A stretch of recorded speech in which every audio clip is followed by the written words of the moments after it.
মাত্র 10 টাকার সুজির একটা প্যাকেট কিনে আপনারাও কিন্তু এরকম করে একটা মিষ্টি বানাতে পারেন। আর এই মিষ্টি বানানো যে সহজ আর খেতেও কিন্তু কম না, অনেক মজার হয় আর ঝটপট কিন্তু এই মিষ্টিটা বানানো যায়। তো অনেক সময় তো আমাদের ঘরে ছানা থাকে না, তখন কিন্তু ঝটপট করে সুজি দিয়ে এরকম একটা মিষ্টি বানিয়ে কিন্তু আপনিও পরিবেশন করতে পারেন। আসসালামু আলাইকুম সবাইকে। তো চলুন দেখি আমার আজকের এই রেসিপিটা।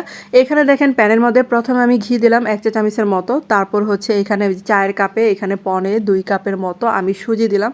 আর সুজিটাকে এই ঘিয়ের মধ্যে কিছুক্ষণ ভেজে নেব। আর এই যে ভাজতে ভাজতে দেখেন এটা কিন্তু অনেকটা ঝোড়া ঝোড়া হয়ে গেছে। আর এই ভাজতে ভাজতে কিন্তু দেখেন এখানে অল্প পরিমাণে লবণ দিলাম, কারণ মিষ্টি খাবার একটু লবণ না হলে কিন্তু মিষ্টিটা ভালো লাগবে না। তারপর হচ্ছে এখানে 1 মগ জাল করা দুধ দিয়ে দিলাম, আর দুধ দিয়ে এখন অনবরত নাড়তে হবে।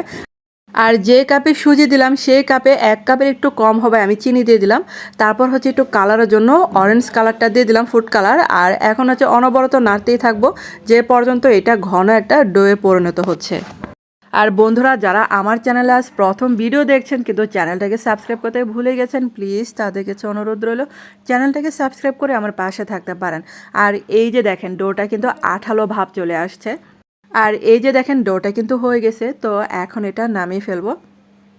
আর ডোটা কিন্তু আমি গরম গরম অবস্থায় ভালো করে মথে নিচ্ছি। আর এটা কিন্তু ঠান্ডা অবস্থায় মথা যাবে না, একটু মানে গরম অবস্থায় করতে হবে এটা, তাহলে ডোটা কিন্তু ভালোভাবে একদম মিষ্টির জন্য তৈরি হবে।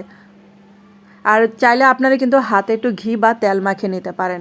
আর এখন আমি হাতে একটু ঘি মাখিয়ে নিলাম। তারপর হচ্ছে দেখেন এখন হচ্ছে মিষ্টির শেপে বানিয়ে নিচ্ছি। আর আজকের মিষ্টির রেসিপিটা আপনাদের কাছে বন্ধুরা কেমন লেগেছে অবশ্যই কিন্তু আমাকে কমেন্ট করে জানাতে পারেন। আর এইভাবে কিন্তু মানে সুজি দিয়ে আপনারা মিষ্টি বানাতে পারেন, বা সুজির চমচম বলেন যেটা বলেন, ছানা ছাড়া কিন্তু এভাবে মিষ্টি বানিয়ে পরিবেশন করতে পারেন। কারণ আমাদের হাতের কাছে তো মানে সব সময় কিন্তু ছানাটা থাকে না, ছানাটা তৈরি করা কিন্তু অনেক ঝামেলা। তো এরকম সুজি দিয়ে যদি বানিয়ে দেন দেখবেন যে ট্যারি পাবে না, কারণ এটা কিন্তু কোনো অংশে কম নয় মিষ্টি থেকে। আর এই যে দেখেন সবগুলো কিন্তু এরকম করে বানিয়ে নিলাম। আর এখন কিন্তু দেখেন এগুলোকে একটু ভাপিয়ে নেব। এগুলো 5 থেকে 6 মিনিটের মতো বা আরও কম সময় লাগতে পারে। তো এরকম করে স্টিম করে নেবেন। আর এটা কিন্তু স্টিম করার পর আরও সফট হবে। তো এই যে আমি 5 থেকে 6 মিনিটের মতো রেখেছিলাম, তো হয়ে গেল কিন্তু এটা।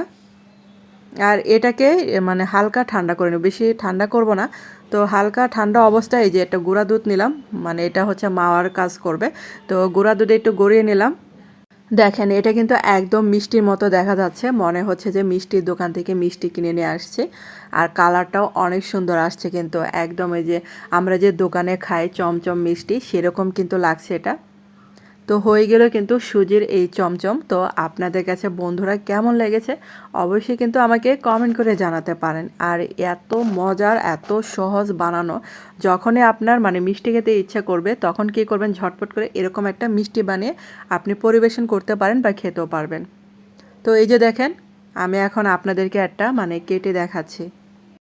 আর আপনারা কিন্তু দেখে বুঝতে পারবেন মিষ্টিটা কত সুন্দর হয়েছে। তো সুজি দিয়ে ঝটপট মিষ্টি বানানো আর রেসিপিটা আপনারা অন্যদেরকেও শেয়ার করতে পারেন, যে অনেক সময় ছানা থাকে না, ছানার পরিবর্তে সুজি দিয়ে কীভাবে মিষ্টি বানাবো। তো এরকম করে আপনারা বানিয়ে খেতে পারেন। তো ধন্যবাদ এতক্ষণ আমার ভিডিওটা দেখার জন্য।